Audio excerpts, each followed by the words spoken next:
Good morning, students. This is Manju from Maharaja Garsen School, Hisar. Today, we are going to study Science Chapter 7 of Class 8th. Chapter name is Conservation of Plants and Animals.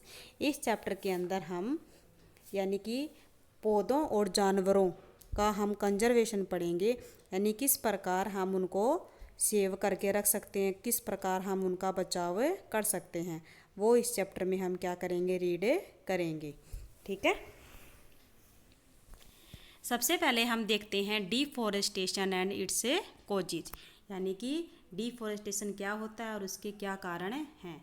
तो deforestation का means क्या होता है, clearing of forest, यानी जंगलों का साफ होना, वनों की कटाई। ठीक है, तो उसको हम बोलते हैं डिफॉरेस्टेशन, यानी कि वनों उन्मूलन, वन का हटना। इसके क्या कारण हो सकते हैं, प्रोक्योरिंग लैंड फॉर कल्टीवेशन, यानी खेती के लिए ज़मीन खरीदना। Number 2, building houses and factories, ठीक है, घरों को और फैक्ट्रियों को बनाना।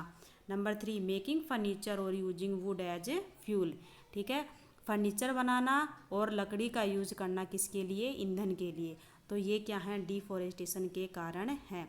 डिफॉरेस्टेशन से क्या होता है कि ड्राउट, सूखापन आता है, और डेजर्टिफिकेशन, यानी कि जो हम बोल सकते हैं, यानी कि जो रेगिस्तान होता है, रेगिस्तान में क्या होती है, दूर दूर तक हमें पेड़ पौधे नहीं दिखाई देते। तो ये भी कारण किसका होता है, डिफॉरेस्टेशन का होता है। तो इसके अंदर क्या होता है, जो सोइल होती है वो लेस हुमस हो जाती है, और उसके अंदर जो लेस फर्टाइल भी हो जाती है। तो ये सारा किससे होता है, डिफॉरेस्टेशन के कारण होता है। आगे है कॉन्सिक्वेंस ऑफ डिफॉरेस्टेशन, यानी कि जो वनों के कटते हैं उसके क्या परिणाम हो सकते हैं। नंबर 1 है deforestation increase the temperature and pollution level on the earth, यानी कि जो डिफॉरेस्टेशन है वो टेम्परेचर को बढ़ा देता है और पोल्यूशन लेवल को बढ़ा देता है किस पर, धरती पर। नंबर 2 है it increase the level of carbon dioxide in the atmosphere, यानी कि ये क्या करता है, पर्यावरण के अंदर CO2 का लेवल भी बढ़ा देता है। नंबर 3 है ground water level also get lowered, यानी जो भूमिगत जल है उसका जो लेवल है वो भी क्या हो जाता है, नीचे चला जाता है। तो ये क्या है, डिफॉरेस्टेशन के क्या हैं, परिणाम हैं। आगे है conservation of forest and wild life, यानी कि वनों और वन्य जीवों को बचाना। तो हम उनको किस प्रकार से बचा सकते हैं। तो नंबर 1 हम इसमें लेते हैं वाइल्ड लाइफ सैंक्चुरी, यानी कि area where animal are protected from any disturbance to them their habitat, यानी कि वो एरिया जिसके अंदर एनिमल्स को हम प्रोटेक्ट करके रखते हैं, उसको सुरक्षित करके रखते हैं किसी भी डिस्टर्बेंस, यानी कि किसी भी बाधा के, ताकि वो अपने आवास में रह सके। नंबर 2 है नेशनल पार्क, जिसको हम बोलते हैं राष्ट्रीय उद्यान। ये वो एरिया है, area reserve for wildlife where they can freely use the habitat and natural resources, यानी कि ये वो एरिया आरक्षित किया जाता है वन्य जीवों के लिए, जो वहाँ पर वो अपने आवास में अपने आवास का फ्रीली, यानी कि फ्रीली यूज़ कर सकें, उनको बिना किसी बाधा के उसको यूज़ कर सकें, उस आवास को, नेचुरल रिसोर्सेज को यूज कर सकें। नेचुरल रिसोर्सेज मतलब जैसे कि एयर, वाटर, सोइल, लाइट, ये सारे क्या हैं, नेचुरल रिसोर्सेज, जिसको हम प्राकृतिक संसाधन बोलते हैं। नंबर 3 है biosphere reserve, the large area of protected land for conservation of wild life, यानी कि वह बहुत बड़ा एरिया, यानी कि जो प्रोटेक्ट, यानी कि जो लैंड वो जो आरक्षित करी जाती है किसके लिए, कंजर्वेशन ऑफ वाइल्ड लाइफ, वन्य जीवों को बचाने के लिए, plant and animal resources and traditional life of tribals. Tribals मतलब क्या होते हैं, जो आदिवासी होते हैं, जो आदिवासी होते हैं वो क्या करते हैं, इन जगहों पर रहते हैं, कौन से, बायोस्फीयर रिजर्व में। ठीक है, Pachmarhi biosphere reserve consist of 1 national park named Satpura, यानी कि इस जो बायोस्फीयर रिजर्व है पंचमढ़ी, उसके अंदर एक नेशनल पार्क है सतपुड़ा, और 2 वाइल्ड लाइफ सैंक्चुरी हैं, उनके नाम हैं बोरी एंड पंचमढ़ी। ठीक है, तो ये बायोस्फीयर रिजर्व में रखा जाता है, यानी बायोस्फीयर रिजर्व के अंदर हम प्लांट, एनिमल्स और ट्राइबल्स जो होते हैं उनकी स्पीसीज़ को वहाँ पर सेव करके रखा जा सकता है। यानी कि हम ऐसे कह सकते हैं कि बायोडाइवर्सिटी होता है। बायोडाइवर्सिटी का मतलब है जैव विविधता, यानी कि जो जैव हैं यानी जो जीव हैं वो अलग अलग प्रकार के वहाँ पर संरक्षित करके रखे जाते हैं। आगे है फ्लोरा एंड फ्यूना।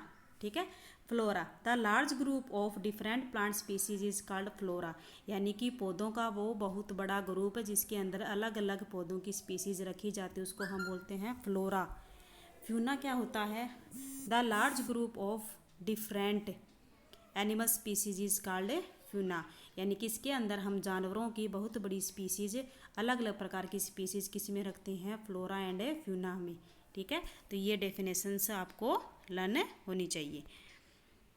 आगे है एंडेंजर्ड स्पीसीज, यानी कि संकटग्रस्त प्रजातियां। Animals whose number are diminishing, यानी कि वो एनिमल जिनकी संख्या कम होती जा रही है। ठीक है, that they might face extinction. Extinction का मतलब होता है लुप्त, जो पहले थे धरती पर अब वो नहीं हैं, जैसे कि डायनासोर वगैरह। आर कॉल्ड एंडेंजर्ड स्पीसीज, यानी कि वो एनिमल्स जिनका जीवन खतरे में है, वो अभी तो हैं लेकिन वो जो एक्सटिंक्शन यानी कि लुप्त होने की कगार पर हैं, तो उसको हम बोलते हैं एंडेंजर्ड स्पीसीज। इसमें हम एग्जाम्पल ले सकते हैं साल एंड वाइल्ड मैंगो। साल क्या है? एक प्रकार का ट्री है, और वाइल्ड मैंगो भी क्या है? एक प्रकार का ट्री, जिसको हम जंगली आम भी बोलते हैं। आगे है project tiger and it's purpose, यानी प्रोजेक्ट टाइगर क्या है और उसका पर्पज क्या है। तो देखिए the number of tiger is decrease, यानी कि जो बाघ हैं उनकी संख्या क्या होना? कम होना, कंटिन्यूसली लगातार कम होना भारत में। Therefore the survival and the maintenance of the tiger must be insured for this purpose. तो ये जो प्रोजेक्ट टाइगर है वो हमें बाघ को बचाने के लिए ये बनाया गया है। तो Indian government launch tiger project on 1 अप्रैल 1973। तो भारत सरकार ने प्रोजेक्ट टाइगर लॉन्च किया कब? 1 अप्रैल 1973 को। ठीक है, now the number of this project is 27।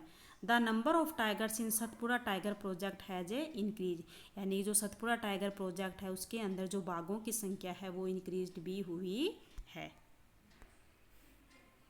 आगे है रेड डाटा बुक, जिसको बोलते हैं लाल पुस्तक। इसके अंदर क्या होता है? There is detailed detailed record of endangered species in red data book. तो जो रेड डाटा बुक होती है उसके अंदर जो अनडेंजर्ड स्पीसीज हैं, जो संकटग्रस्त प्रजातियां हैं, उनका डिटेल्ड रिकॉर्ड रखा जाता है इस बुक के अंदर। इस बुक के अंदर they are different red data book for plants, यानी कि अलग अलग प्रकार की रेड डाटा बुक होती हैं। किसके लिए? प्लांट्स के लिए, एनिमल्स के लिए और अदर स्पीसीज के लिए। उसको हम क्या बोलते हैं? Red data book. आगे है माइग्रेशन, जिसको हम बोलते हैं प्रवास। Some animals particularly bird fly to far away areas because of climate changes, यानी कुछ एनिमल मेन जो बर्ड हैं वो क्या करते हैं? फ्लाई करते हैं दूर क्षेत्रों में, क्योंकि क्लाइमेट चेंज के कारण, यानी कि उनकी क्लाइमेट क्या हो जाती है? चेंज हो जाती है, तो वो क्या करते हैं कि प्रवास कर जाते हैं। ठीक है, तो उनको हम बोलते हैं माइग्रेटरी बर्ड। तो देखिए इसको हम बोलेंगे migration. The reason of migration can be climate, जो कारण है माइग्रेशन का वो क्लाइमेट भी हो सकता है, फूड भी हो सकता है, और दूसरे कारण भी हो सकते हैं। The birds which fly to far away, यानी कि जो पक्षी हैं वो क्या हो जाते हैं? दूर उड़ जाते हैं, उसको हम क्या बोलते हैं? Migratory bird. तो क्या बच्चों आप कोई भी माइग्रेटरी बर्ड का एग्जाम्पल बता सकते हो? तो देखिए माइग्रेटरी बर्ड का मैं बताती हूँ आपको एग्जाम्पल। साइबेरियन सार्स, जो साइबेरियन क्रेन होता है वो क्या करता है? माइग्रेटरी बर्ड है। वो क्या करता है कि यानी कि विदेशों से आता है जहाँ पे ठंड ज़्यादा होती है, और यहाँ पे राजस्थान में जो घना पक्षी विहार जो है नेशनल पार्क, वहाँ पर प्रवास करता है। तो वो साइबेरियन क्रेन वो क्या है? एक माइग्रेटरी बर्ड। आगे है why should paper be saved, यानी कि हमें जो पेपर है वो क्यों बचाना चाहिए, किस पर्पज से बचाना चाहिए। तो देखिए use jute and cloth bag in place of bags made from paper, यानी कि जो बैग पेपर से बने हैं उसकी जगह हमें जूट और क्लॉथ से बने बैग यूज करना चाहिए। नंबर 2, यूज स्लेट और special writing slate from the plastic instead, यानी कि जो प्लास्टिक की स्लेट होती है या दूसरी कोई स्लेट होती है तो उस पर हमें नोटबुक के बजाय उस पर लिखना चाहिए, उस पर प्रैक्टिस करनी चाहिए, ज़्यादातर जो प्राथमिक शिक्षा संस्थान होते हैं वहाँ के बच्चों को। नंबर 3 है the practice of writing can be done on floor, ये नहीं आएगा, फ्लोर आएगा FOOR, सॉरी बेटा ये गलती से टाइप हो गया, यहाँ पे आएगा फ्लोर, फ्लोर मतलब फर्श। The practice of writing can be done on floor instead of A notebook, हमें नोटबुक की बजाय फ्लोर पर भी हम प्रैक्टिस कर सकते हैं।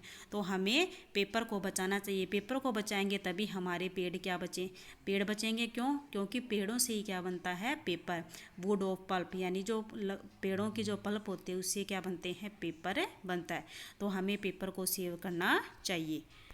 आगे है रिफॉरेस्टेशन, रिफॉरेस्टेशन यानी कि जो यानी पेड़ होते हैं उसको ज़्यादा से ज़्यादा उगाना, यानी कि पुनः जंगलीकरण भी हम उसको बोल सकते हैं। तो इसमें देखिए plant more and more trees is called reforestation, यानी कि पौधों को ज़्यादा से ज़्यादा उगाना उसको हम बोलते हैं reforestation. Reforestation can take place naturally, यानी कि जो रिफॉरेस्टेशन होता है वो नेचुरली होता है। ठीक है, तो हमें बच्चों ज़्यादा से ज़्यादा पेड़ पौधे लगाने चाहिए जिससे हमारा फॉरेस्ट है और हमारी जो एनवायरनमेंट है और हमारी अर्थ है तो उसको हम कंजर्व करके रख सकते हैं। ठीक है, तो ये आपका चैप्टर हो गया कंप्लीट। ठीक है, इसको आपको अच्छे से रीड करना है और राइट भी करना है। Thank you, have a nice day.